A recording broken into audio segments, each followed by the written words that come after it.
Coming up on Network Africa, rescue workers provide help to residents in eastern Kenya after a landslide.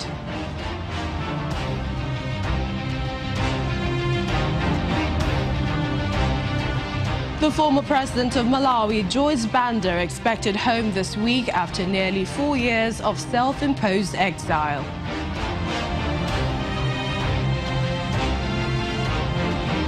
And 2 military men have been killed in a military plane crash in Tunisia.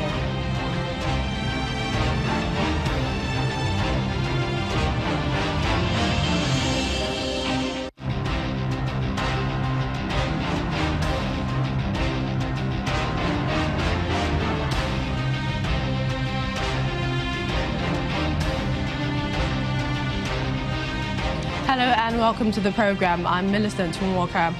Rescue workers are helping move residents in the Makueni region of eastern Kenya after a landslide hit the area.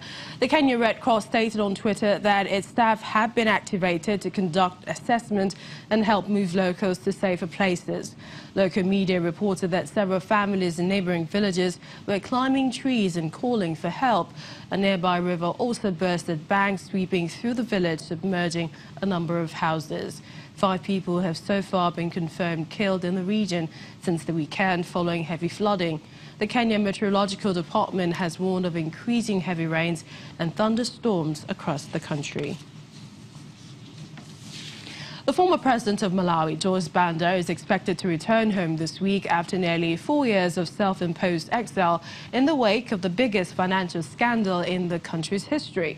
Her spokesman, Noah Chimpeni, says Mrs. Banda plans to rebuild and reorganize her People's Party ahead of elections in 2019 because many of its members had left. Mrs. Banda has lived in the US, South Africa and the UK since fleeing Malawi in 2014.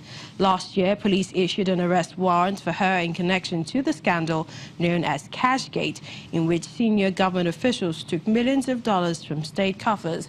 It is unclear if she will be detained by the police on arrival. And French billionaire Vincent Bolloré has been taken into custody by the French police. This comes as part of an investigation into how his company won the contracts to operate 2 container ports in West Africa in 2010. His group denies any irregular activity in Africa. Investigators are also looking into why Guinea's President Alpha Condé terminated a contract with an existing operator and gave it to the Bolloré Group after he was elected to office. They are also investigating another contract which gave the group the right to run the Lomé container port in Togo. The World Bank says that since 2017, Africa remains the most expensive region to send money.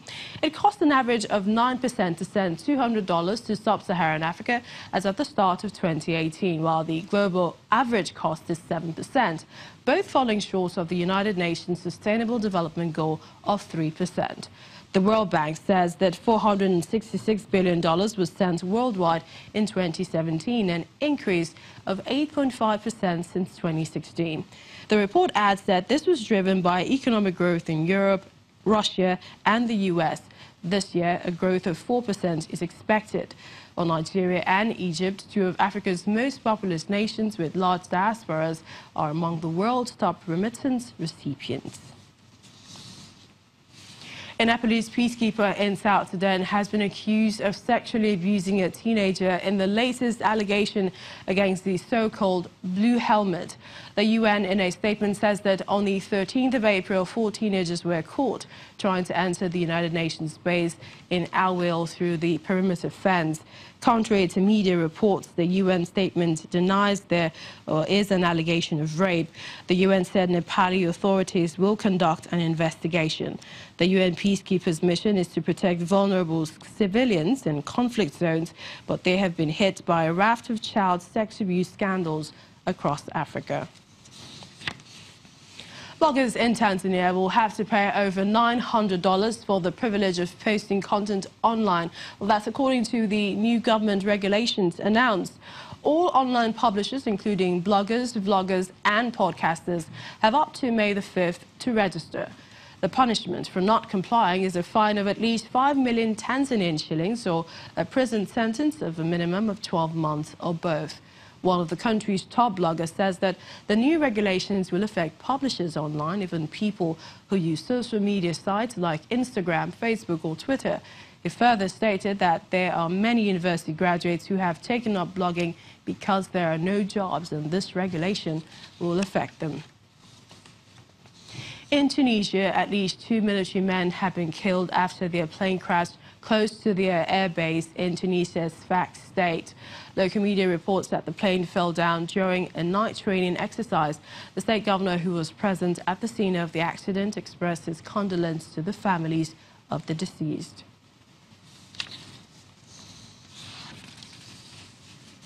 And let's take you to the Central African Republic, where the National Police and the UN mission in the country, MINUSCA, have established stations near internally displaced persons camps in Bambari. Authorities say it is an effort to increase security and facilitate the filing of complaints after a spike in violence. The Central African Republic has been plagued by conflicts since March 2013. When mainly Muslim Seleka rebels seized power, triggering reprisals by Christians' anti-Balaka militias. Fighting has since flared in recent months around the internally displaced camp in Bambari, in the center of the country.